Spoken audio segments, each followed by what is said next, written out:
iniciado el estudio del funcionamiento del riñón, ¿no? Hemos terminado con lo que es todo el proceso de filtración glomerular. Y nos queda ahora continuar con lo que es función tubular.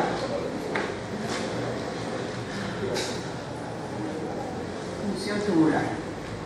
Entonces, la clase pasada vimos que lo que hacía el riñón era que en uno de tres procesos: filtración, reabsorción y secreción a nivel tubular. O sea, la sangre llega al riñón para ser analizada y para ser corregida, ¿no?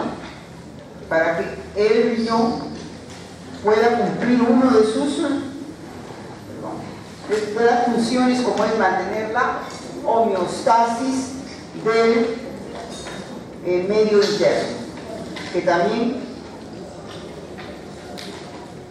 vimos la vez pasada, ¿no? Entonces, nos quedaba de que este líquido, esta sangre que llegaba al riñón, llegaba a través del glomérulo. Entonces, en el principio, lo primero que se ponía a nivel del glomérulo, pues es el proceso de filtración glomerular. O sea, acá está la sangre llegando a través de la arteriola aferente a las asas glomerulares, y el primer proceso, que es el proceso de filtración glomerular. Dijimos que de lo que está llegando, una parte, una pequeña porción, que significa el 20% de lo que llega, es filtrado. El resto de sangre, que es el 80%, pasa a la circulación peritubular, o sea, regresa al organismo. Y este 20% es el único que pasa al túbulo renal. Entonces, de este 20%, parte de esto, casi todo, se va a reabsorber a lo largo de todo el túbulo, a lo largo de todo lo que hemos visto, que es túbulo proximal, asa de Henle, túbulo distal y colector. Se va a reabsorber, de tal manera que lo que sale al exterior, o sea, lo que se excreta, representa apenas menos del 1% de lo que se ha filtrado. O sea, prácticamente la sangre viene a ser analizada y luego retorna de nuevo a la sangre. Y lo que debe el riñón eliminar, porque son sustancias de desecho, sustancias que se encuentran más en el organismo, lo elimina en este volumen diario, que sabemos que es alrededor de 1,5 litros de orina que lo está eliminando. Entonces, ahora, hemos estudiado esta primera parte, cómo se produce el proceso de filtración glomerular. El proceso de filtración glomerular. Este proceso de filtración glomerular, sabemos que aquí hay un juego de presiones, ¿no? Entonces, unas presiones que son favorables al proceso, que es la presión con que circula la sangre, y dos desfavorables, que son la presión oncótica de las proteínas y la presión de la cápsula de Goldman, que ejerce en sentido contrario. De tal manera que, como hemos dicho, es un proceso de filtración, entonces solamente van a pasar las sustancias que pueden atravesar el poro. Pero ¿por qué lo hace a una velocidad tan grande? Porque hay una presión aquí, que va a empujar al plasma a que atraviese estas membranas. ¿Cuál es el filtro? Recuerden, el filtro está dado por la membrana del vaso sanguíneo y la membrana de la cápsula. La membrana vascular con la membrana basal y la membrana de la cápsula. Eso es lo que van a filtrar. Pero, ¿cuánto se filtra? Recuerden, ¿cuánto es por minuto? 125 mililitros por minuto, ¿no? Y quedan alrededor de 180 litros en el día. ¿Por qué se filtra esa cantidad tan grande? Porque hay una presión aquí que es favorable a que esto atraviese. Una vez que se encuentra aquí, hemos dejado el líquido aquí, vamos a ver qué ocurre a lo largo de este tubo que hace que se reabsorba el mayor porcentaje de lo que se ha filtrado. O sea, ¿qué va a ocurrir en este proceso de filtración, de reabsorción o secreción tubular? O sea, el trabajo tubular. ¿Qué es lo que es el trabajo tubular? Reabsorbe o secreta sustancias. Entonces ahí tenemos, por ejemplo, este proceso de reabsorción, pero también el de secreción sería en sentido contrario. Y eso va cambiando la composición del líquido también, y hace que, y al final tenemos la orina. Entonces todo este proceso desde que la sangre llega acá, que prácticamente es el plasma con todas las sustancias, a excepción de las proteínas grandes, cómo es que va cambiando a lo largo de este túbulo. Entonces, por esos dos procesos, reabsorción y secreción. Entonces vamos a ver qué es lo que pasa en el túbulo. Bueno, en el túbulo renal va a trabajar a las diferentes sustancias de diferente manera. Por si acaso, yo ya le pasé a su delegado, creo que es, no sé, el jovencito del grupo de ustedes, que estuvo acá adelante la vez pasada, que ya todas las, no sé si les habrá pasado, ya todas las diapositivas, inclusive las que estamos viendo en este momento. Entonces tenemos aquí ¿cómo trabaja el túbulo renal las diferentes sustancias? El túbulo renal hemos dicho que reabsorbe o secreta, pero no significa que todas las sustancias las va a reabsorber o todas las sustancias las va a secretar. Algunas sustancias las reabsorbe, las trabaja como reabsorción, ¿no? Otra sustancia la secreta, otra la reabsorbe y la secreta, ¿no? Otras no ni reabsorbe ni secreta, o sea, va a depender de qué sustancia es para que sepamos que el túbulo qué cosa es lo que hace con respecto a esa sustancia. Y aquí están las diferentes formas, o sea, las diferentes cosas que puede realizar el túbulo con respecto a una sustancia. Esta es una sustancia A que llega a través del filtrado glomerular, o sea, se filtra. ¿Y qué pasa con esa sustancia? ¿Cómo la trabaja el túbulo? No la trabaja, porque lo que se filtra, todo se excreta en la orina. ¿Qué significa que el túbulo no lo trabaja? Que el túbulo ni lo reabsorbe ni lo secreta, porque acá no vemos ninguna flechita que está reabsorbiendo, ni tampoco ninguna flechita que está excretando de la circulación peritubular al interior de la luz del túbulo. Sencillamente se filtra y pasa de largo hacia la orina. Pues esta sustancia A no sufre trabajo tubular. ¿Por qué? Porque el túbulo o reabsorbe o secreta. Y como no es reabsorbida ni es secretada, entonces decimos que no sufre trabajo tubular. ¿Cuál sería qué sustancias serían esas? Hay pocas sustancias que, diríamos nomás una bien conocida, que el riñón el túbulo no la trabaja. Y esta representa a la inulina. Entonces, aquellos que están haciendo el seminario de depuración habrán encontrado la sustancia, la inulina, ¿no? ¿Hay alguien aquí que está haciendo que ha hecho ese seminario o que lo va a hacer o ya lo hizo, ¿no? ¿O no? Ya ni me acuerdo.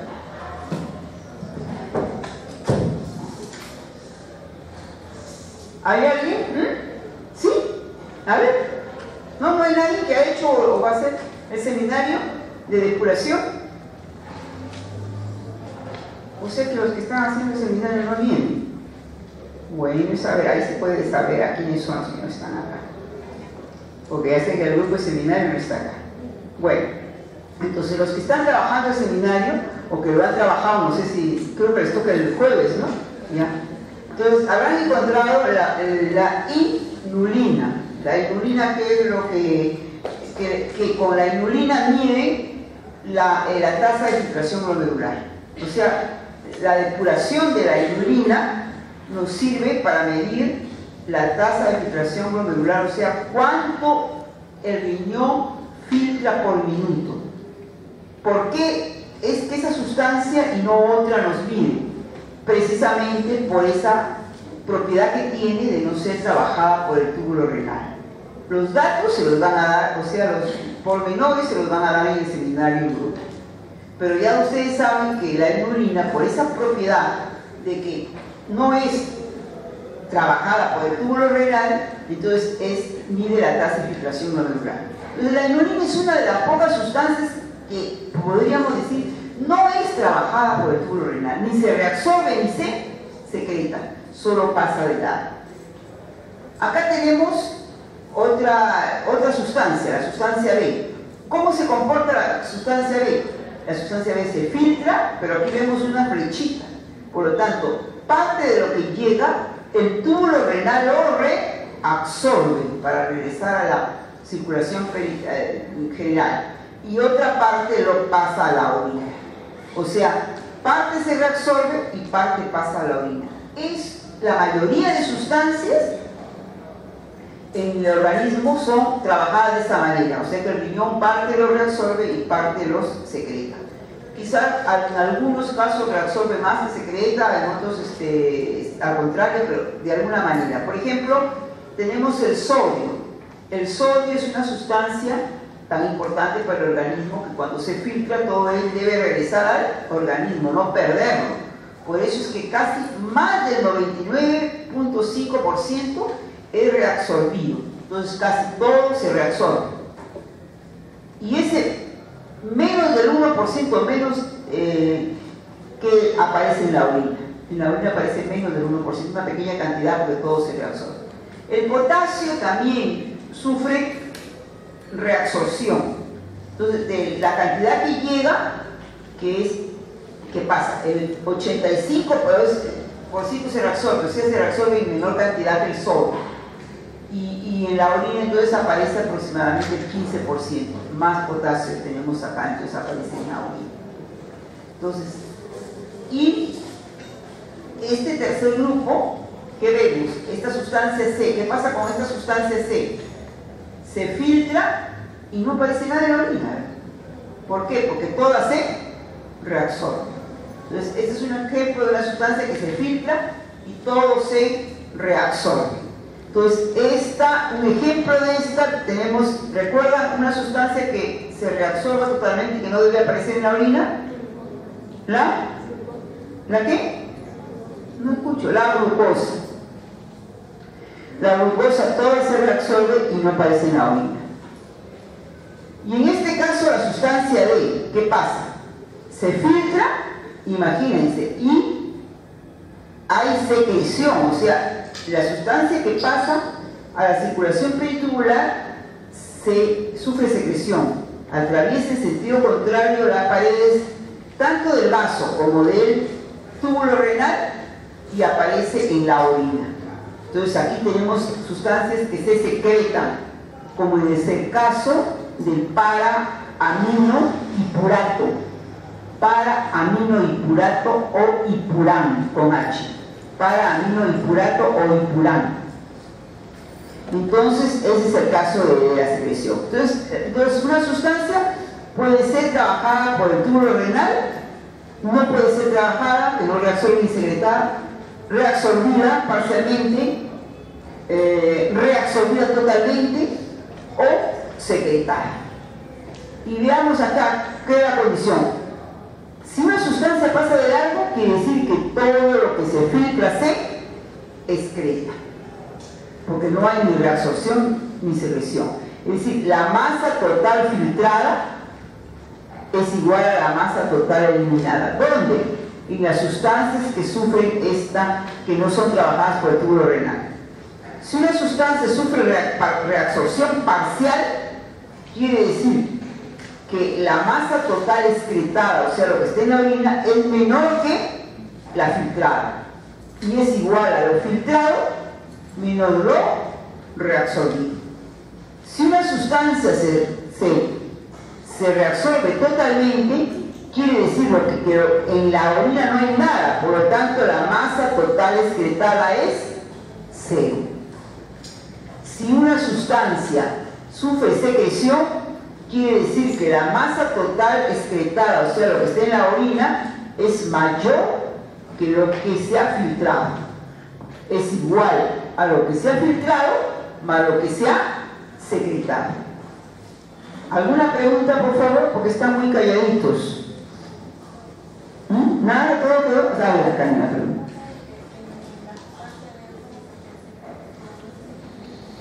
¿Perdón? No. Miren, excretado es lo que aparece fuera del organismo, sin la orina. Y secreción es esto. O sea, esto de acá. O sea, se secreta porque está pasando hacia dentro. Pero una vez que está acá es excretada. O sea, acá digo Una sustancia es secretada cuando es eliminada, pero dentro del organismo, y luego esto es excretada. Excretada es lo que está en la orina, y secretada es lo que es o pasado aquí por a través del túbulo, o las células secretan hacia la luz tubular alfa. Secreta, lo que está dentro del organismo se secreta, y lo que es excretado está fuera del organismo, como en este caso en la orina. ¿Ya? ¿Sí? Bueno, acá les hablamos de la tasa de reabsorción de diferentes sustancias. O sea, las sustancias se reabsorben de diferente, hemos dicho, se reabsorben, pero en diferente magnitud. Por ejemplo, la glucosa se reabsorbe totalmente. O sea, ¿qué porcentaje se reabsorbe? El 100%. Y si les preguntara yo, ¿cuánto se excreta? El 0%. Del bicarbonato se reabsorbe el 99.9%, o sea, casi todo se reabsorbe, o más del 99%. ¿Cuándo se reabsorberá el 100%? Cuando en el organismo hay una acidosis. Entonces, se reabsorbe todo el bicarbonato para amortiguar la acidosis. Sodio se reabsorbe el 99.4%, por lo tanto se excreta, o sea, lo que aparece en la orina es menos del 1%. El cloro se reabsorbe igual el 99.1% y lo que se excreta es menos del 1%. El potasio se reabsorbe el 85%, por lo tanto lo que se excreta es 15%. La urea se reabsorbe el 50% y lo que se excreta es el 50%. Creatinina no se reabsorbe. O sea, la creatinina también, los que están trabajando con depuración, sabrán que la creatinina es una sustancia endógena y que puede ser también tomada o sea, reemplazando la inulina para medir la tasa de filtración glomerular. Pero la inulina se escoge porque ella no es trabajada por el túbulo renal, ¿no? Entonces la creatinina se utiliza en la práctica médica, pero en realidad esta creatinina es algo trabajada por el túbulo renal, pero por secreción, no por reabsorción, ¿no? Generalmente se reabsorbe nada. Y el agua, que se reabsorbe el 99%, es decir, lo que aparece en la orina es 1 o menos del 1%. ¿Alguna pregunta?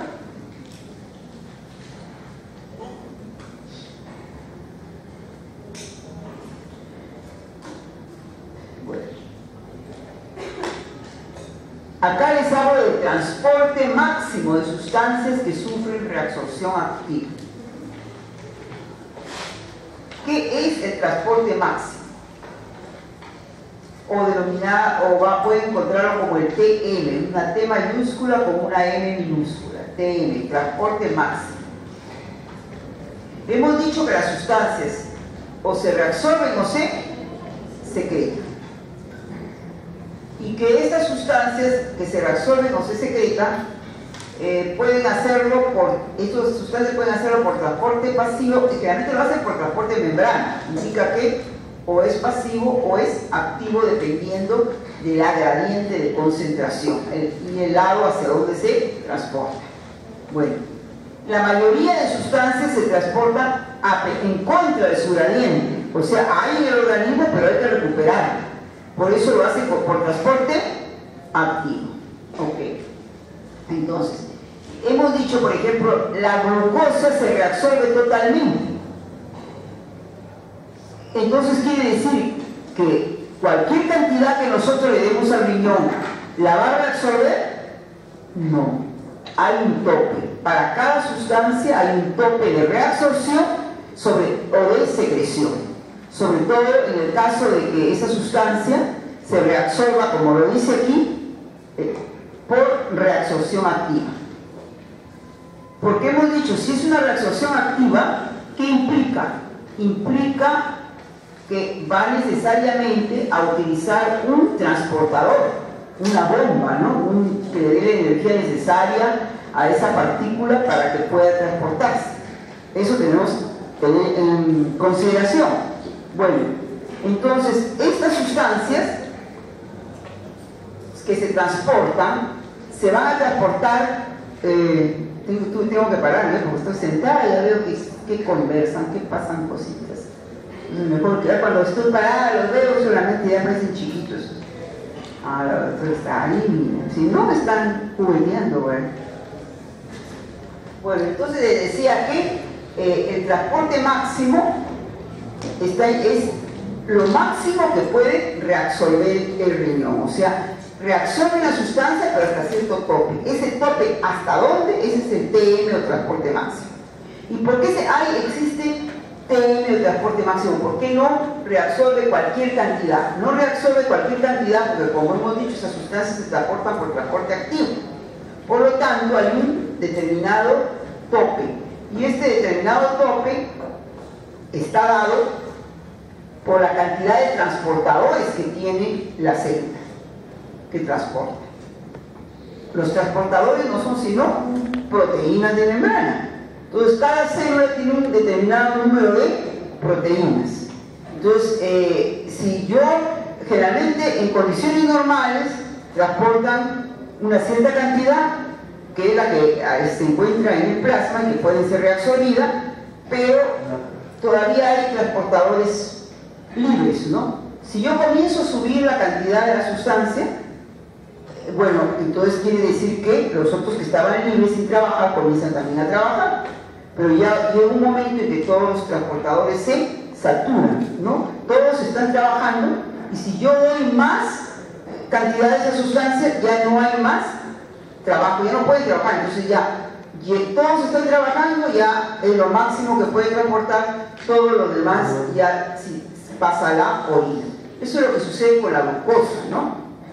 La glucosa decimos que el riñón debe reabsorberla totalmente, pero cuando la concentración de la glucosa en el plasma es normal, pero cuando la glucosa comienza a elevarse el valor, entonces ¿qué es lo que sucede? Sucede que estamos dándole más al riñón, que se ha elevado y llega con el plasma. Al principio, por encima de su valor normal, todavía puede el riñón reabsorber, pero llega un momento en que dice, no, ya están todos mis transportadores trabajando, ya no puedo reabsorber más. Pero viene del plasma más. Entonces, como no puede reabsorber, este exceso de glucosa pasa hacia la orina. Entonces, la orina, que generalmente no tenía glucosa, porque hemos dicho que la excreción de glucosa es 0, comienza a tomar un valor. Entonces ahí ya, encontrar glucosa en la orina significa que a nivel del plasma está por valores elevados, que ahí ha hecho que el riñón llegue a su máximo, o sea, a su transporte máximo de reabsorción y ya no puede transportar. Entonces, cada sustancia tiene su propio valor de transporte máximo. Y eso es lo que está aquí reflejado, ¿no? O sea, los valores, los TM de transporte máximo de diferentes sustancias. O sea, la glucosa el riñón, ¿hasta cuándo transporta? Hasta cuando le estemos dando 375 miligramos por minuto. Eso es lo máximo que puede transportar. Si llegó 400, ya no, ya aparecerá un poquito en la orina, pero ya aparece. Si llega a 600, entonces ya solo 375 y el resto lo va eliminando. El fosfato, por ejemplo, su TM, su transporte máximo es hasta 0,10 milimoles por minuto, el sulfato 0,06 nanomoles por minuto, aminoácidos 1,5 milimoles por minuto, uratos 1,5 igual, el lactato 75 miligramos por minuto y las proteínas plasmáticas 30 miligramos por minuto. O sea, todas esas sustancias se transportan en forma activa y tienen un TM, o sea, un valor de transporte máximo. Está fuertecita, se habla.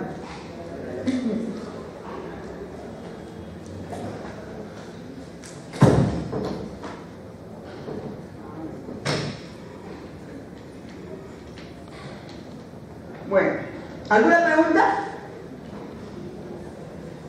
¿Todo entendido entonces? ¿O todo no entendido? Están calladitos. Hoy día los he ido apáticos, no sé, todos felices. ¿Qué ha pasado?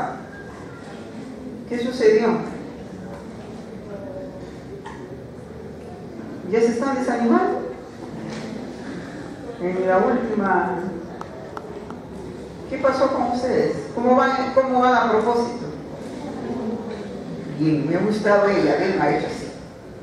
Bien. ¿Quién? ¿Dudan todavía de que alguien esté bien? Le digo que uno está una se muestra alegre y algo. ¿Quién? Dice, ¿quién? Si todos estamos mal. ¿Qué es eso? Uno está muy optimista y tú estás muy deprimida.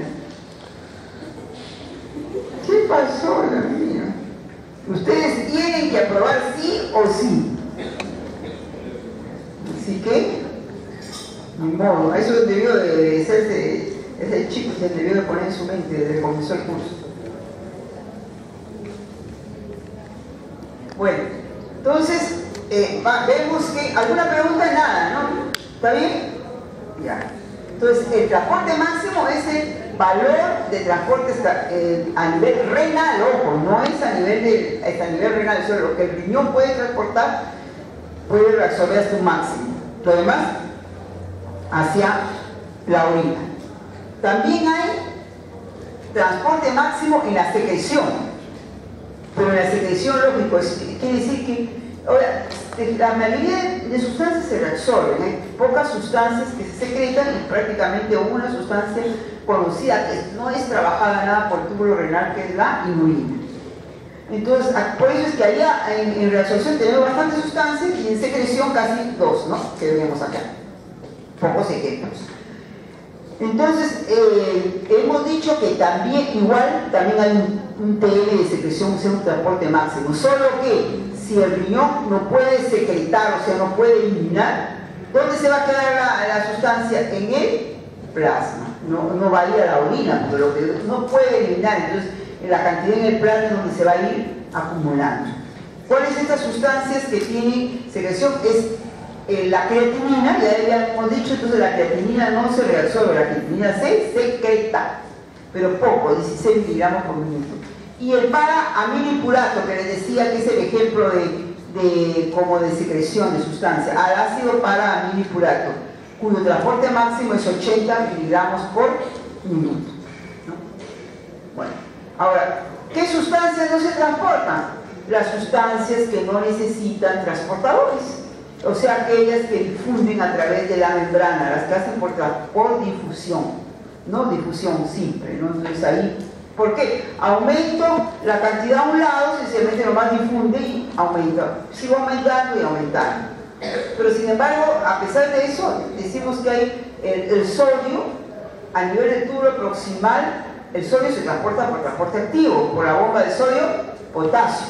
Sin embargo, a nivel del túbulo proximal vamos a encontrar que no hay transporte, no hay TM, o sea, no hay transporte máximo. ¿Pero por qué? Si se transporta también utilizando un transportador de membrana. ¿Pero por qué no hay transporte? Porque dicen que las células del túbulo proximal tienen tal cantidad de transportadores, o sea, de bombas de sodio y potasio, que supera inclusive la concentración de cualquier concentración que haya de sodio, ¿no? Porque hay gran y siempre va a haber transportadores disponibles. En cambio, en el tubo distal no hay muchas bombas de sodio y potasio, entonces no hay muchos transportadores. Entonces ahí, ¿qué es lo que se observa? Se observa que sí se presenta el transporte máximo, ¿no? Eso es lo que estamos indicando acá, ¿no? Entonces, ahí tenemos que las sustancias que se transportan pasivamente no presentan, que algunas sustancias que se transportan activamente no tienen transporte máximo, como la resorción de sodio, les decía, porque la capacidad de transporte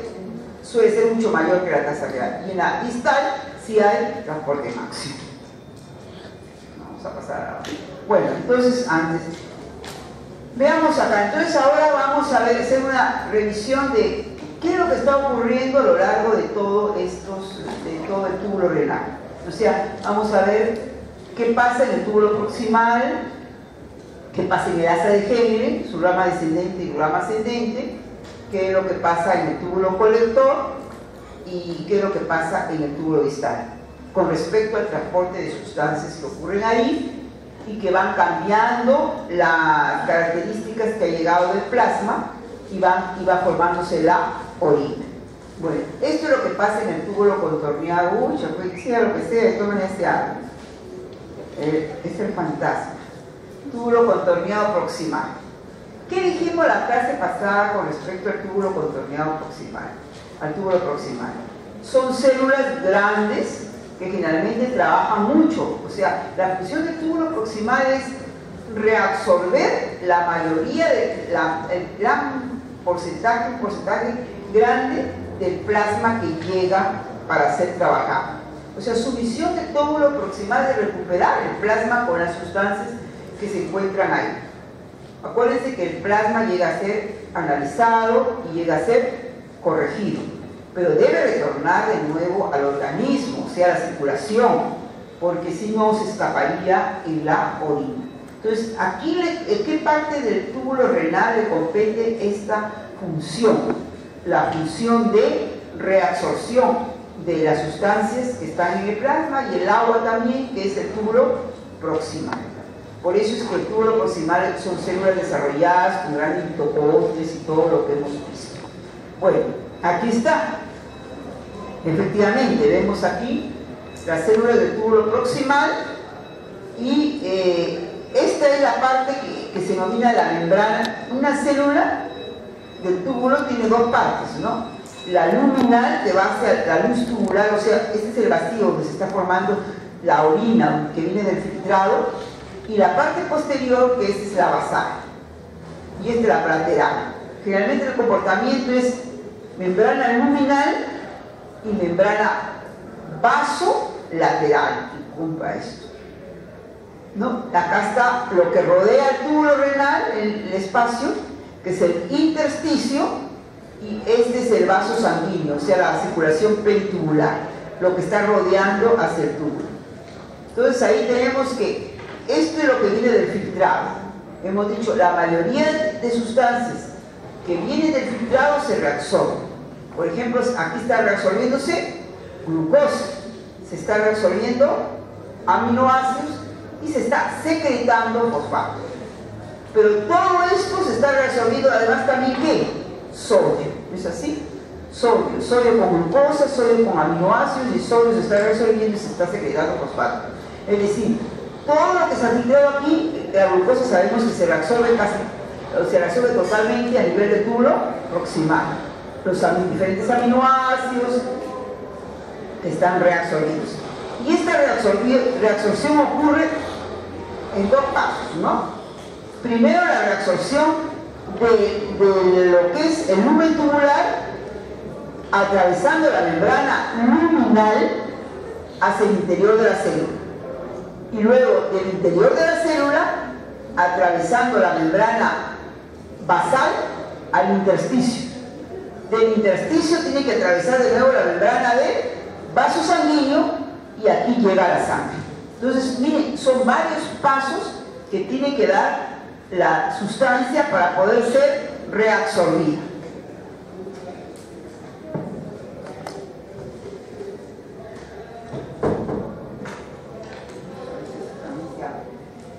Son varios pasos. Entonces, ¿qué sucede? A nivel de la membrana, de esta membrana luminal, están los transportadores que están ingresando sodio y que están jalando, como él ingresa. ¿Por qué ingresa? El sodio ingresa por transporte pasivo. ¿Por qué? Porque acá el sodio es más, hay mayor concentración en el plasma, que es lo que se está filtrando, que en el interior de la célula. Entonces, ingresa. Y al ingresar, jala a la glucosa o a los aminoácidos, o elimina, secreta fosfato. Entonces, una vez que está acá el sodio, debe salir hacia el intersticio. Pero ahora resulta que su gradiente, que es aquí hay menos sodio, ¿no? Y acá hay más sodio. Por lo tanto, tiene que ser en contra de una gradiente. Por lo tanto, aquí tiene que haber una energía. Y ahí está la bomba de sodio-potasio. Le va a dar el ATP para que pueda salir. Luego ingresa hacia la sangre, ¿no? Bueno, entonces eso es lo del sodio. Entonces, si nosotros decimos el sodio a lo largo de todo es una reabsorción activa, pero por dos pasos. Primero, a nivel de la membrana luminal es pasivo, y a nivel de la membrana basal se encuentra la bomba de sodio y potasio, que es activa. Ahora, si el sodio, ¿cómo hace la glucosa? La glucosa resulta que hay más glucosa en el plasma, tenemos, menos glucosa en el plasma y más dentro de la célula, por lo tanto tiene que hacerlo también el ácido tiene que hacer en contra de una gradiente. Los aminoácidos también hay más dentro de la célula. Entonces, la glucosa y los aminoácidos tienen que hacerlo por transporte activo. Vemos, pero aquí yo no veo ni nada de energía que le están dando. Pues, ¿qué sucede? El sodio ingresa porque hay menos, y hay menos porque acá en la membrana basal luna, la bomba de sodio y potasio que está sacando sodio, y por lo tanto está creando una disminución de la concentración de sodio dentro de la célula, porque el sodio está saliendo y aquí es menos. Y si acaso se bloqueara la bomba de sodio y potasio, si bloqueamos la bomba de sodio y potasio, ¿qué es lo que va a pasar? Va a suceder que el sodio no va a poder salir de la célula y se queda acumulado dentro de la célula.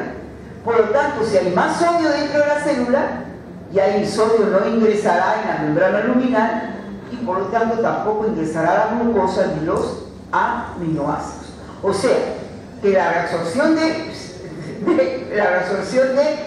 glucosa y de aminoácidos está ligada a la reabsorción de sodio, ¿no?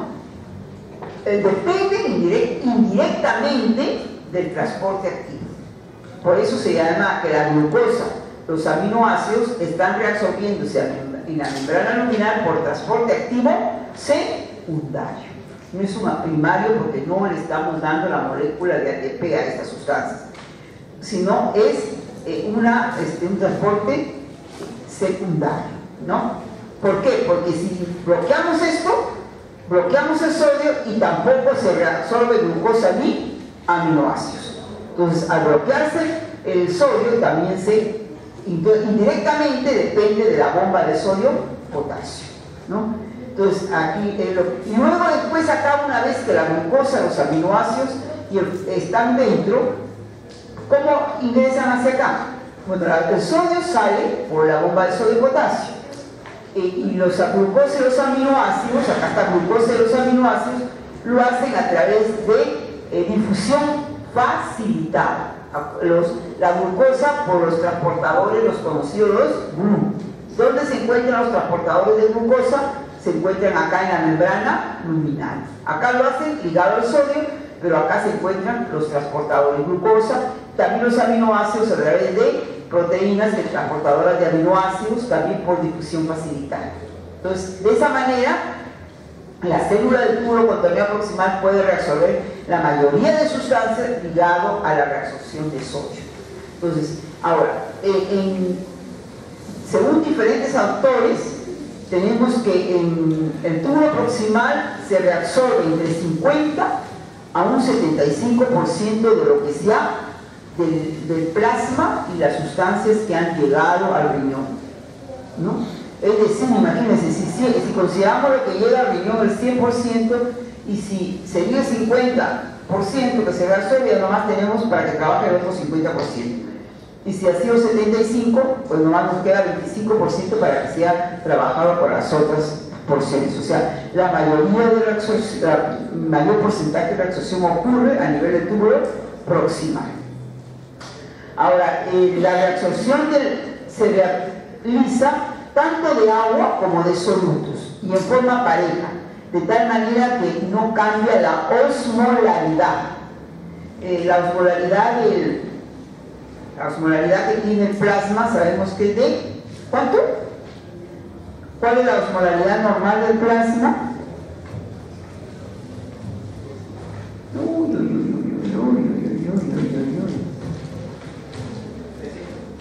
¿Qué pasó?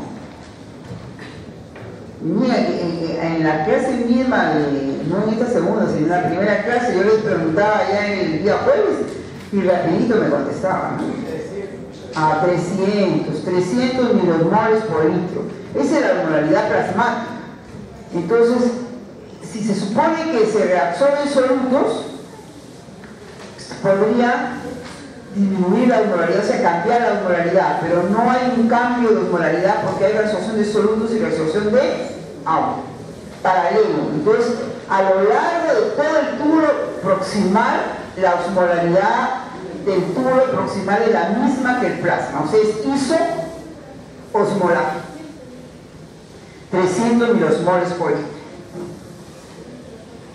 Luego pasamos al asa de Henle. ¿Qué hay en el asa de Henle? Miren, yo he pasado de frente a la rama ascendente, gruesa. ¿Qué pasó con la rama descendente delgada? La rama descendente delgada no hay reabsorción de solutos. No hay reabsorción de solutos. Solo hay reabsorción de agua. Entonces, ¿qué pasa con el líquido a medida que baja? A medida que baja el líquido, que lo que observamos, va reabsorbiéndose agua y va concentrándose el líquido a medida que baja la rama descendente del asa de Henle. Se va concentrando porque va perdiendo agua, pero no hay reabsorción de solutos. Por eso es que no la mencionamos en cuanto a reabsorción de solutos. Luego la rama ascendente, ¿qué pasa? La rama ascendente hay reabsorción de solutos, pero no de agua. O sea, la rama ascendente es todo lo contrario de la rama descendente. Entonces vemos ahí que la reabsorción, existe una bomba, que es la bomba de cloro, que reabsorbe 2 cloros, o sea, aquí es el tubular. Está ingresando a la célula 2 cloros, un sodio y un potasio.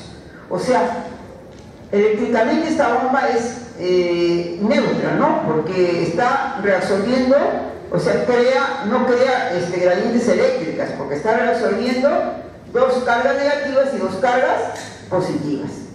Entonces aquí, una vez que ingresa, el sodio sale por la bomba de sodio-potasio, el potasio no puede salir por la bomba de sodio-potasio porque la bomba, al contrario, ingresa potasio, entonces tiene que salir por el canal de potasio y el cloro también por los canales de potasio.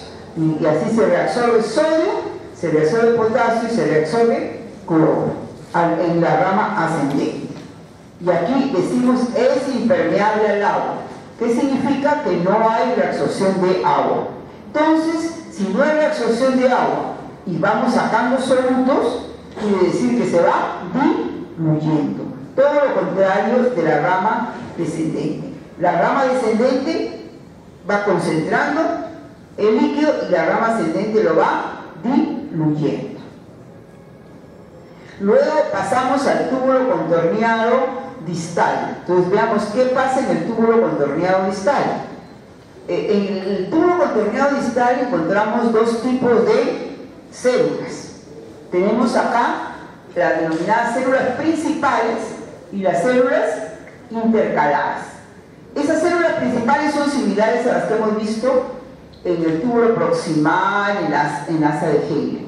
Entonces ellas están provistas de la bomba de sodio-potasio en nivel vasolateral y a nivel luminal el transportador de sodio con otras sustancias. En este caso fundamentalmente está reabsorbiendo cloro, de tal manera que hay una reabsorción de cloruro de sodio y secreta potasio. ¿Por qué reabsorbe sodio y secreta potasio? Efectivamente, a nivel del túbulo distal es que actúa una hormona que es la aldosterona, acuérdense. Hay 2 hormonas bien ligadas a lo que es el transporte de la reabsorción en el riñón, que son la aldosterona y la hormona antidiurética. La aldosterona reabsorbe sodio cuando el sodio está bajo, sobre todo en el organismo. Y la hormona antidiurética reabsorbe agua cuando hay déficit de agua en el organismo. ¿Dónde actúan estas hormonas? En el túbulo distal y la hormona antidiurética también en el túbulo colector. Entonces, ¿cuándo se se estimula la secreción de aldosterona, hormona antidiurética? Cuando hay deficiencia de sodio, y en la otra cuando hay deficiencia de agua. Entonces, es decir, el riñón está reabsorbiendo más sodio o más agua dependiendo de qué es lo que está en el medio interno, o sea, para regular el medio interno. Entonces, la función de regulación del medio interno, el riñón la realiza a partir del túbulo distal, o sea, en las partes distales, no la realiza en el túbulo proximal, porque ahí no hay ninguna hormona que actúe, no está ninguna de las dos hormonas que actúan, la realiza a partir del túbulo contorneado distal a la parte distal. El túbulo proximal reabsorbe lo que hemos dicho, reabsorbe agua y reabsorbe sólidos sin necesidad de ningún mensaje hormonal. Él reabsorbe porque tiene la misión de regresar esas sustancias a la sangre. En cambio, el túbulo contorneado distal sí. Vamos a ver que el túbulo contorneado distal va a reabsorber dependiendo de qué existe en el medio interno, ¿no? Entonces ahí tenemos sodio, cloro y está. Pero acá tenemos unas células que son las intercalares. Estas células intercalares tienen que ver con la secreción de iones hidrógeno. Entonces aquí vemos que hay en las células intercalares una bomba de ion hidrógeno que está sacando ion hidrógeno. Esto está corrido, el ion hidrógeno es acá y el potasio es el que ingresa. Aquí da la impresión de que el ion hidrógeno ingresa, no, el ion hidrógeno es a la flecha anterior, está secretando ion hidrógeno y reabsorbiendo potasio. Y aquí esta bomba de ion hidrógeno que solamente está sacando ion hidrógeno. Entonces, esto es importante también porque el ion hidrógeno que está siendo secretado está en las partes finales en donde se está liberando la orina. Entonces, tiene que ver con la acidificación de la orina, ¿no? Entonces, estos iones hidrógenos van a acidificar la orina en la parte final del túbulo renal. Ahí tenemos, ¿no? Y además este túbulo distal está reabsorbiendo bicarbonato y está reabsorbiendo también agua. Entonces, y acuérdense que aquí también, ¿cuál es la función de la aldosterona? La función de la aldosterona es reabsorber sodio, secretar potasio y secretar también iones hidrógeno. Entonces también esto también tenemos que ver que tiene una influencia hormonal en cuanto a la aldosterona, la función de la aldosterona.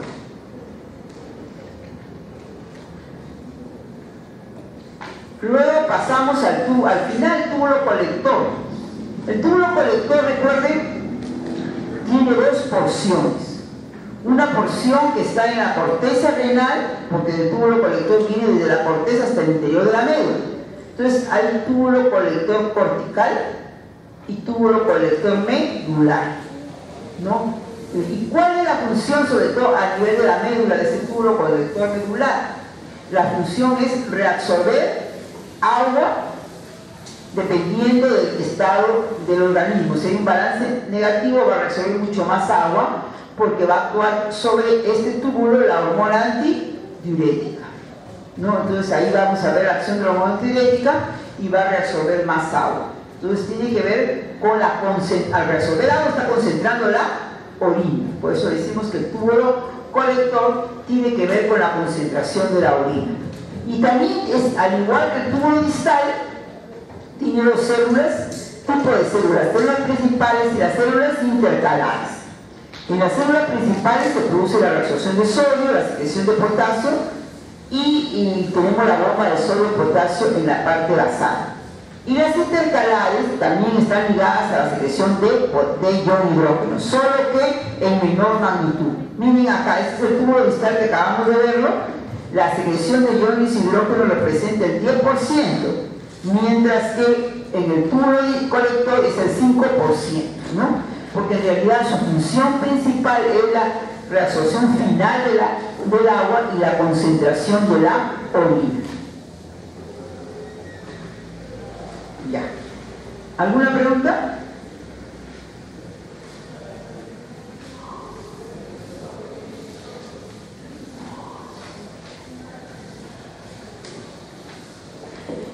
Nada. Ya. ¿Sí? A ver.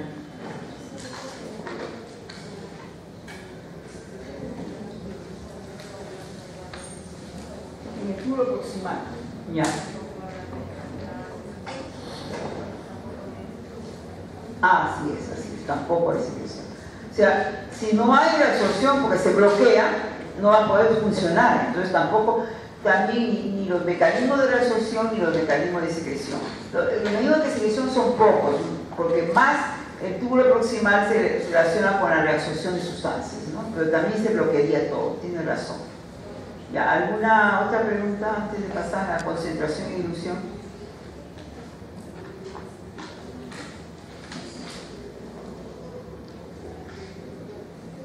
Bueno, la concentración y la dilución urinaria también es un fenómeno, es un proceso, vamos a decir más que fenómeno, un proceso que se da en el túbulo renal. ¿Quiénes están involucrados en la concentración de la dilución de orina del asa de Henle? ¿Te acuerdas? Varias cositas venimos conversando en la clase pasada y decíamos, eso tiene que ver con la concentración de la orina, pero no la mencionábamos allá. Hablamos del asa de Henle, que tenía que ver. Hablábamos de los tubos rectos, ¿se acuerdan? En forma de U, para concentrar la orina también, ¿no? Entonces, todo eso tiene que ver. Y acabamos de hablar del tubo colector, que es donde se produce la concentración final del agua. Bueno, ¿qué es concentrar la orina? Aquí me dijeron ahora que la osmolaridad plasmática, P de plasma y osmolaridad plasmática, es igual, me acaban de indicar hace un rato que es igual a lo normal, 300 milosmoles por litro. O sea, esta es la concentración osmolar. Me está indicando todos los solutos presentes en el plasma que representan por los 300 milosmoles por litro. Ok. Esta osmolaridad plasmática es única, o sea, es un valor único en el plasma. Sin embargo, la orina puede tomar varios valores dependiendo del estado de hidratación de la persona. Y entonces encontramos toda una gradiente. Las orinas pueden tener valores entre osmolaridad urinaria, entre 50 milosmoles a lo máximo que es 1400 milosmoles. O sea, de aquí podemos encontrar cualquier valor dependiendo del estado de hidratación de la persona y de la cantidad de agua de la orina que se esté eliminando. Entonces, entre 50 milosmoles, que es lo mínimo, y la mínima concentración urinaria, y 1400 milosmoles, que es la máxima concentración urinaria. Ya podemos encontrar 400, 600, 700, 900, ¿no? Esto, ¿por qué? Si la persona está eliminando grandes volúmenes de agua, se va a diluir la orina, ¿no? Por lo tanto, su valor estará cercano a 50 milosmoles por litro. Es una orina diluida.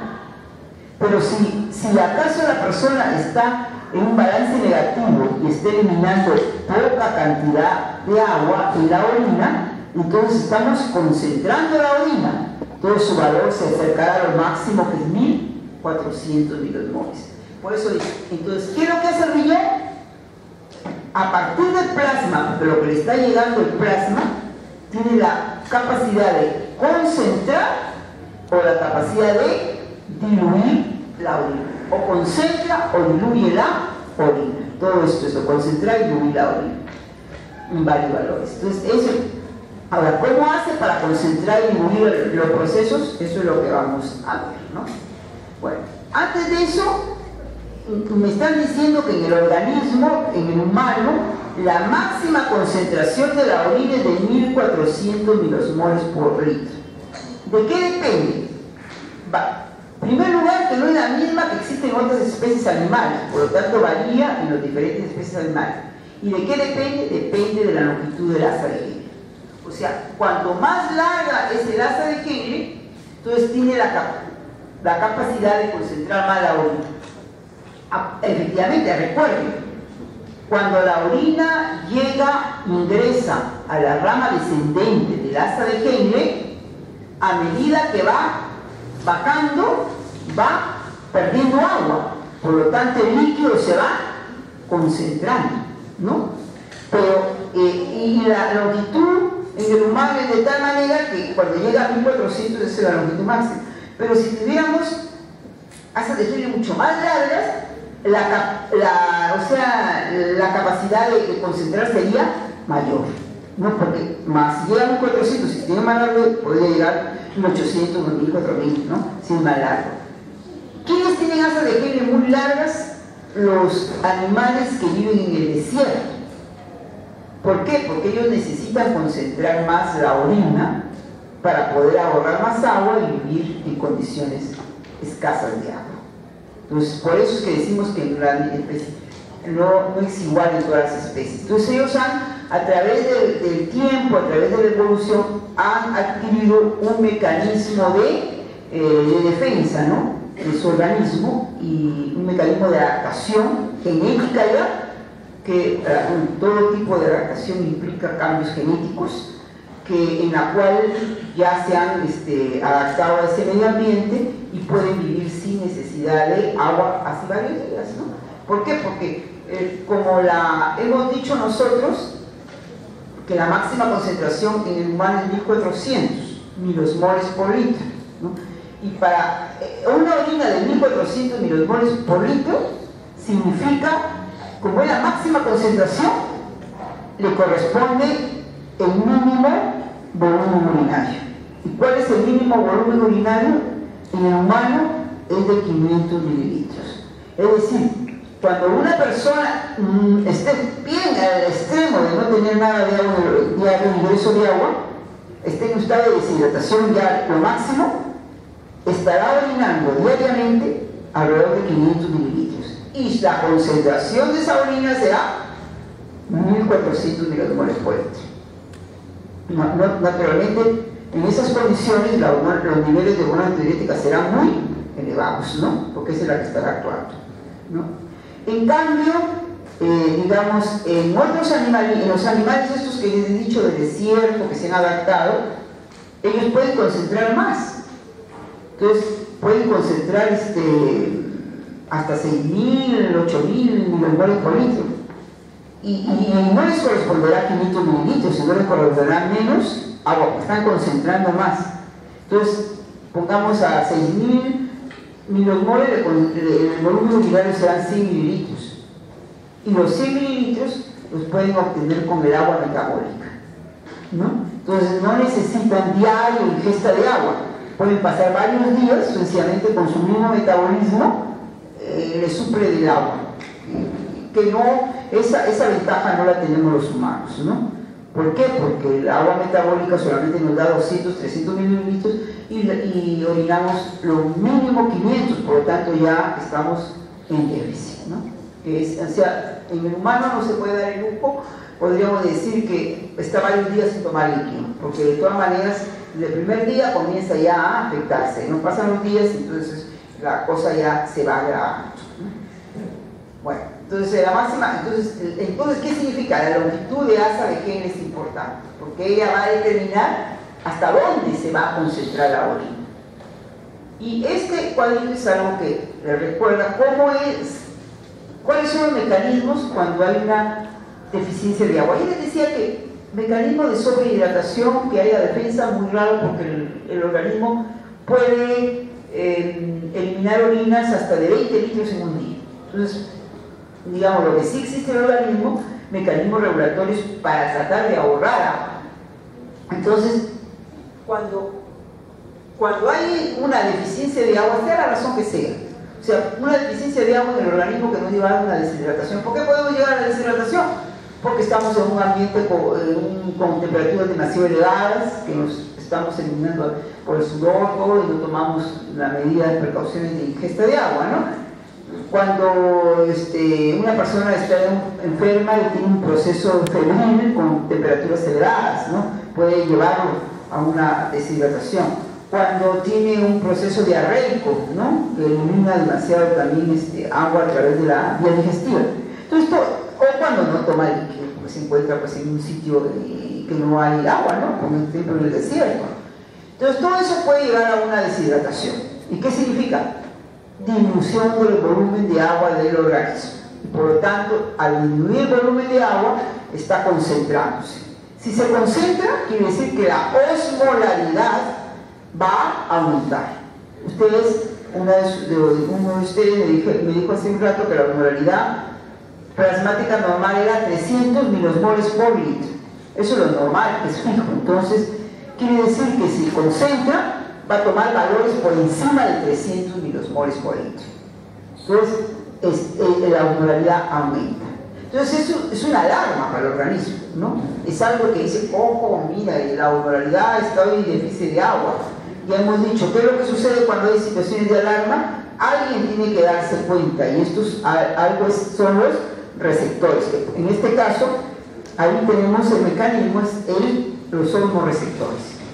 Los osmoreceptores son los que se dan cuenta que hay un aumento de osmolaridad. ¿Dónde se encuentran los osmoreceptores? Recuerden que está en el hipotálamo.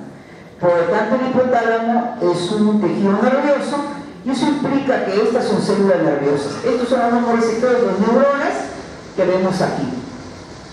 ¿Cómo se dan cuenta? Porque el líquido que está alrededor va a aumentar la osmolaridad y por lo tanto entonces ellos van a perder agua, porque por fenómeno osmótico va a salir agua al exterior y van a estimular la membrana y entonces se genera como impulsos eléctricos, porque acuérdense que son neuronas, ¿no? ¿Y qué es lo que sucede con este estímulo cuando se estimulan estos osmoreceptores que son células nerviosas? Mandan todo su estímulo hacia sus vecinas. Y aquí tiene como vecinas ahí en el hipotálamo a estas células que son las células que son productoras de hormona antidiurética. Estas células que son también neuronas van a producir hormona antidiurética y van a liberar la hormona antidiurética a la sangre. Estas nacen en el hipotálamo y terminan en la neurohipófisis. Entonces estimulan, estas liberan hormona antidiurética a la sangre. Estas células productoras de hormona antidiurética, recordémosla, que no solamente reciben mensajes a través de la concentración del plasma, o sea, de los osmoreceptores, sino también a través de los vasoreceptores, o sea, cuando hay una disminución del volumen líquido, ¿no? O una disminución de la presión. Entonces ahí también. Entonces la hormona antidiurética se libera, pasa a la sangre y ¿a dónde va? Al riñón, que tiene nefrones, porque el riñón es el único que puede hacerme reabsorber agua.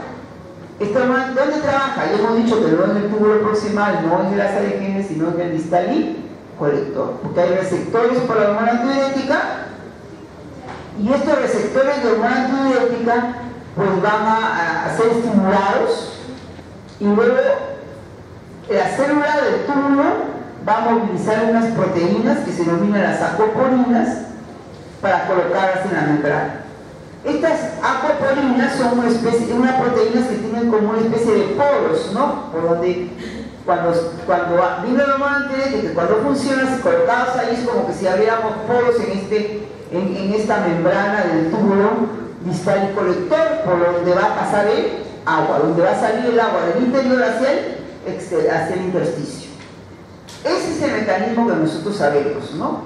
Conocemos, decimos, bueno, ya saben cómo actúa un aumento de la osmolaridad, estimula los osmoreceptores, esto se comunica con las neuronas que producen hormonas antidiuréticas, esas liberan hormonas antidiuréticas del plasma, llegan al túbulo distal y colector, movilizan a las acoporinas, forman una especie de poros por donde comienza a salir el agua de lo que es el lumen tubular, el intersticio, y ahí regresará la sangre.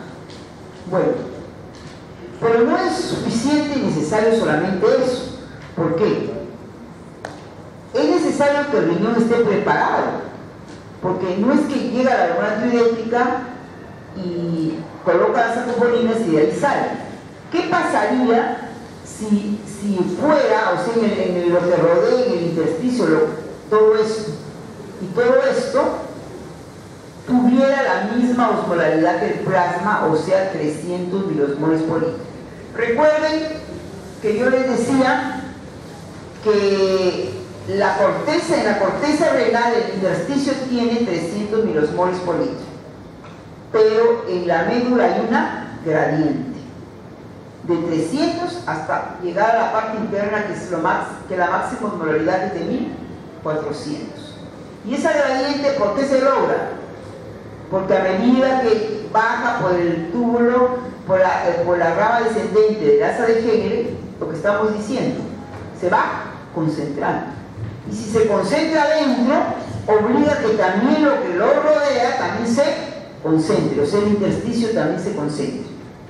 Entonces eso significa que, por eso es que decimos, tiene que ver la concentración con el asa de Henle, porque el asa de Henle es el que va a crear la gradiente osmolar que existe en la médula renal, desde 300 hasta 1400. Y es necesario esta gradiente para que haya reabsorción, o sea, reabsorción significa jalar agua hacia el exterior. Si nos imaginamos que todo es de 300 milosmoles, ¿qué pasa? Al túbulo, al colector ingresa un líquido con la misma osmolaridad que el plasma, o sea, 300. Por más que haya poros, como hemos dicho, al llegar a la hormona antidiurética, que esté abierto aquí y pueda salir el agua, si acá hay 300 a lo largo, no habría reabsorción. No habría, ¿por qué? Porque si adentro es 300 y afuera es 300, la osmolaridad es igual, ¿no? Y a través de una membrana, si un lado es igual, por más que haya un poro, lo único que hay es flujo de agua en un sentido y flujo de agua en el otro sentido, de la misma magnitud, pero sin arrastre de agua de un lado. ¿Cuándo hay arrastre de agua hacia un lado? Por fenómeno osmótico, acuérdense. Y el arrastre de agua va hacia el lado más concentrado. Y si los dos lados de una membrana tienen la misma concentración, no va a jalar ni para un lado ni para el otro. Entonces, por eso se necesita, para que haya reabsorción, que se necesita que lo que está alrededor sea más, a medida que va bajando el líquido, sea más concentrado. Porque si aquí es 300 y acá es 400, le jala. Pero al jalarlo va a equilibrarse en 400 y 400. Entonces, para seguir el arrastre del agua significa que acá abajo sea 500. Entonces, puede jalar, se equilibra hasta llegar a la máxima osmolaridad, que es 1400 milosmoles por litro. Entonces, ¿qué es lo que hace el riñón? El riñón tiene que crear esa gradiente osmolar de la médula para que pueda haber reabsorción de agua. Sin esa gradiente no hay reabsorción de agua. ¿Y quiénes intervienen en esa gradiente? El asa de Henle, ¿no? O la rama descendente, que es la que va a crear la gradiente. Intervienen los vasorrectos. ¿Por qué? Porque en forma de U van a permitir que esa gradiente se mantenga. Porque si la circulación fuera rápida, no se mantuviera.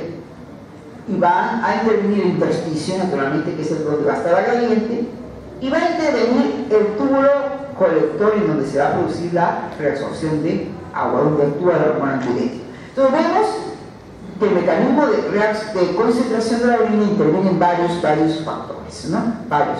Ahí tenemos quienes intervienen, la rama descendente y ascendente del asa de Henle. Ellos son los que crean la gradiente, por eso se le llama sistema multiplicador de contracorriente. ¿Quiénes más? La rama descendente y ascendente de los vasos rectos. ¿Qué van a hacer los vasos rectos? Mantener esa gradiente. Y se le llama sistema intercambiador de contracorriente. ¿Quiénes más? El intersticio, en donde se produce la gradiente. Y el túbulo colector, en donde se produce la acción de la hormona antidiurética y la concentración final de la orina. Entonces están todos esos que intervienen en el proceso de concentración del agua.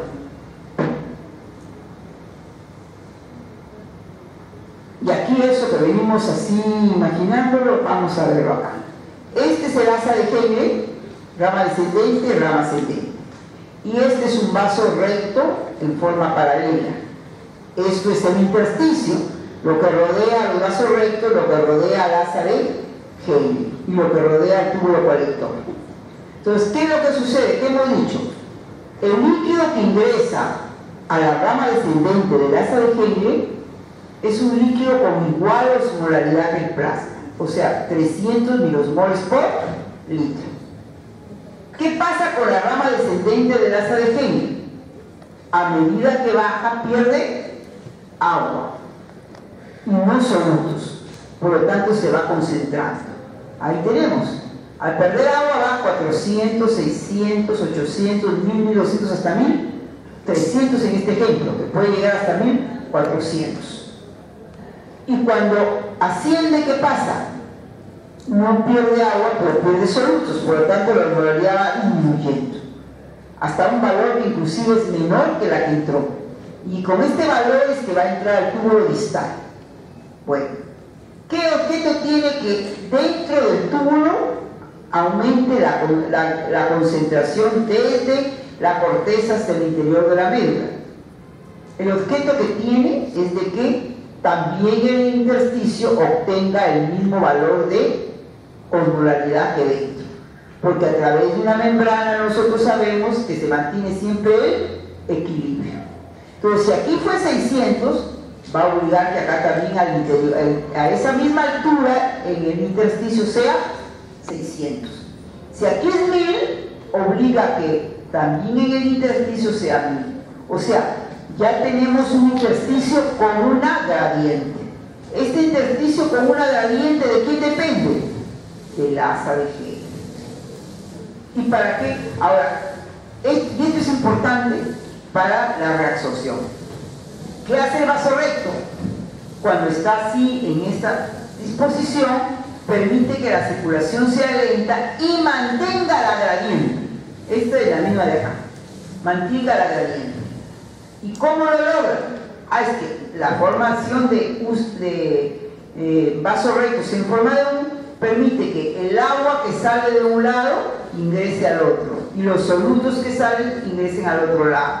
No hay ni reabsorción de solutos ni de agua, solo que hay un intercambio, ¿no? Un intercambio para mantener la gradiente. ¿Alguna pregunta acá? ¿Sí? ¿Sí? Ya. Entonces, vemos acá. Acá lo vamos a ver más completo. Acá interviene lo que hemos hablado del asa de Henle, y aquí va a entrar el túbulo colector en donde se produce la acción de la hormona antidiurética y la concentración final de la orina. Y hemos dicho, ingresa un líquido 300, va perdiendo agua, acá está hasta la flechita que les está indicando que va perdiendo agua, por lo tanto se va concentrando. Hasta lo máximo acá, 1400. A medida que asciende, va perdiendo solutos y no agua, y por lo tanto se va diluyendo. Ingresa al túbulo colector, en donde hay acción de la hormona aldosterona, por lo tanto reabsorbe sodio. También hay acción de la hormona antidiurética, reabsorbe agua, y va a ser, hacia el final, y va a hacer ¿qué cosa? Que de nuevo comience a aumentar la osmolaridad al final, y que el líquido que va a llegar al túbulo colector sea un líquido con una osmolaridad igual a la del plasma, o sea 300. ¿Qué pasa a medida que va a descender por el túbulo colector? Va perdiendo agua, por lo tanto se va concentrando. Y va perdiendo agua, ¿por qué? Porque tiene que equilibrarse con el intersticio que es creciente. 300 es 300, pero acá es 400, por lo tanto la jala. Y acá resulta que ya está en 600, porque aquí también es 600. Y entonces ahora hay arrastre de agua porque acá hay 900 para equilibrarse. Hasta que llega a que lo máximo acá es 1400, por lo tanto la máxima concentración urinaria será 1400 milimoles por minuto, y se va, por litro, perdón, y se va a ir hacia la orina. Entonces, ¿qué significa ahí? ¿Qué es lo que hace? El asa de Henle, los vasos rectos son importantes para mantener esta gradiente, la gradiente del intersticio. Si esta gradiente no existiera, no habría arrastre de agua, porque si todo fuera 300, entonces 300 y 300 nomás hay un intercambio de agua, pero no hay arrastre de agua. Por fenómeno osmótico sabemos que el agua se jala hacia el lado más concentrado. ¿Alguna pregunta? ¿Están durmiendo? Bueno. Y aquí tenemos los cambios que se producen en el interior, una vista de los cambios el agua, ¿qué hemos dicho? Del túbulo proximal se reabsorbe el mayor porcentaje de sustancias. Se reabsorbe agua, se reabsorbe sodio, fundamentalmente cloro. Pero a pesar de que hay resorción, como hay resorción de solutos y de agua proporcional, entonces la osmolaridad no cambia. Por lo tanto, a lo largo de todo el túbulo proximal, la osmolaridad es igual a la del plasma. Es iso y osmolar. A medida que desciende por la rama descendente, ahí sí tenemos, ¿qué tenemos? Que hay una absorción de agua, pero no de soluto, por lo tanto se va concentrando. Al concentrarse, mayor osmolaridad que el plasma, es hiperosmolar. A medida que asciende, ¿qué pasa? Va perdiendo solutos y no agua. Por lo tanto, se va diluyendo. Quiere decir que la osmolaridad va a ser menor que 300 milimoles que el plasma, por lo tanto va hacia la hiperosmolaridad. Y a medida que pasa por el túbulo distal hay cambios porque hay secreción de potasio, secreción de iones hidrógeno que le va aumentando la osmolaridad, y de ser hipoosmolar de nuevo comienza a ser isoosmolar cuando ingresa cuando va a ingresar pues, al túbulo colector.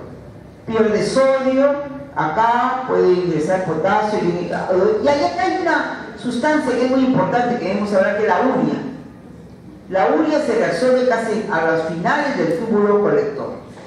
¿Y cuál es la finalidad? Es aumentar la osmolaridad mucho más del intersticio a casi al final, para poder llegar a los 1400. Entonces esta urea lo que va a hacer es que se reabsorbe, pero no es que se reabsorbe, pase a la sangre, sino que pasa de nuevo al túbulo, luego se va reciclando de esa manera. Porque acordemos que la urea es una sustancia del metabolismo de desecho, ¿no? Que debe eliminar el organismo. Y bueno, y me dirán, ¿y qué pasa cuando hay mucho líquido y no llega a la concentración máxima? Esa es la formación de una orina diluida. Cuando hay mucho líquido, cuando ingresa mucho líquido en nuestro organismo, sencillamente no hay hormona diurética. Y al haber hormona diurética, no hay agua por orinas. Entonces, como que si la pared del túbulo estuviera sellada y pasa de largo hacia los volúmenes, hacia la orina. Entonces, esto es lo que representa acá, ¿no? Primero va a llegar una osmolaridad de 300 y generalmente, como hay bastante volumen, no llega a la máxima osmolaridad, llega a 700. Se concentra, se diluye, aquí está, y luego se vuelve a concentrar, pero resulta que como hay tanto volumen de agua, pues vamos a ver que la concentre, que esto va a poder traer como consecuencia una disminución de la concentración osmolar. Entonces pasa de acá, de largo, no hay hormona diurética, no hay nada que lo reabsorbe, pasa de largo y la concentración es mucho mayor, ¿no? Entonces tenemos orinas diluidas, es decir, grandes volúmenes de orina con una concentración mínima, ¿no? Cercana a los 50 que hemos dicho, 50 milosmoles. Aquí tenemos de 65 milosmoles. Entonces, ¿qué vemos aquí? Que el asa de Henle tenemos rama descendente, es importante, rama descendente ascendente. Tenemos que a medida que baja va perdiendo agua y sodio puede ingresar, pero no hay reabsorción de sodio. A medida que asciende sí hay reabsorción de sodio, pero no de agua. Esto hace que se incremente la osmolaridad desde la corteza hacia la médula, creen la gradiente osmolar, de 300 milosmoles hasta lo máximo 1200 o 1400 milosmoles por kilogramo. Bueno, acá tenemos lo que veníamos diciendo con respecto a cómo se comporta la liberación de hormona diurética. Cuando hay una disminución de agua, se estimulan los hormoreceptores, hay una osmolaridad primero del plasma alta, se estimulan los hormoreceptores, liberan una antidiurética, liberan la cantidad de concentración de hormona antidiurética en el plasma, va al riñón y eso hace que la hormona antidiurética reabsorbe agua, por lo tanto los volúmenes de orina van a ser pequeños, o sea, antidiuresis. Por otro lado, la hormona antidiurética estimula el centro de la sed, y aquí tenemos sed que implica a la persona a ingresar agua. Pero cuando hay mucha agua, la osmolaridad baja, se bloquean los hormoreceptores hipotalámicos, se bloquea la liberación de hormona antidiurética, disminuye la hormona antidiurética en el plasma y sencillamente el riñón, ante nada que no hay ningún estímulo, sencillamente deja salir agua, excreta más agua y se produce la diuresis, o sea, grandes cantidades de agua.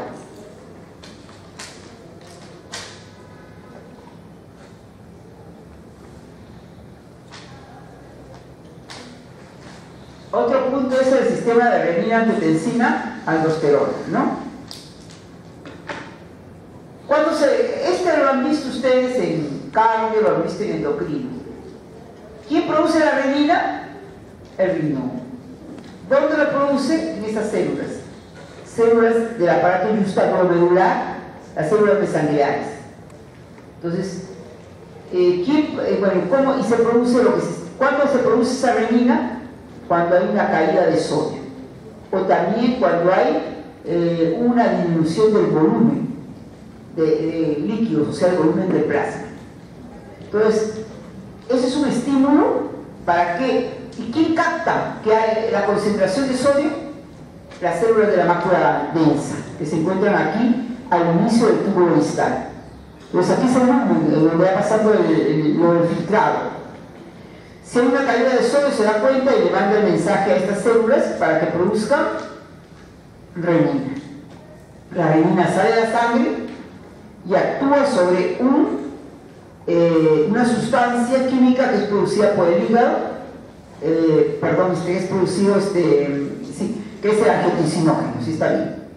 Entonces, este angiotensinógeno, por acción de la renina, se convierte en angiotensina 1.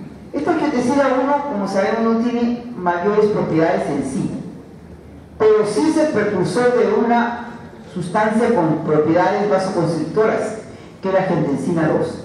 Esta angiotensina 1, fundamentalmente en el pulmón, sufre la acción de una enzima, que es la enzima convertidora de angiotensina y se convierte en angiotensina 2.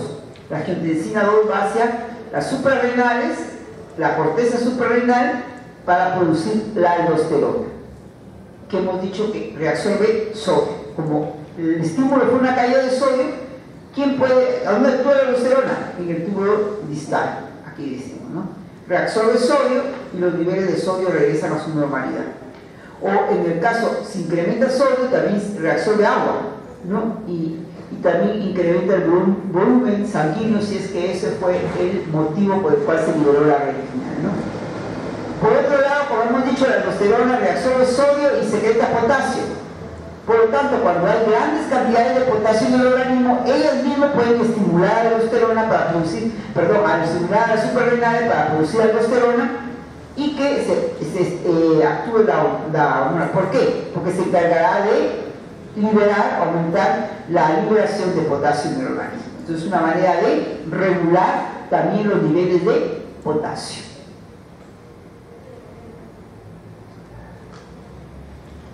¿Alguna pregunta? ¿Ah? Nada, todo quedó perfecto, dice. Bueno, entonces hacemos un break. No tenemos que irnos al otro lado, ¿no? Dentro de un rato, ¿no? Bueno, entonces aquí nos tomamos esos minutos y estamos a las 4 ayer, ¿ya? En el bioquímica, ¿no? ¿Ya?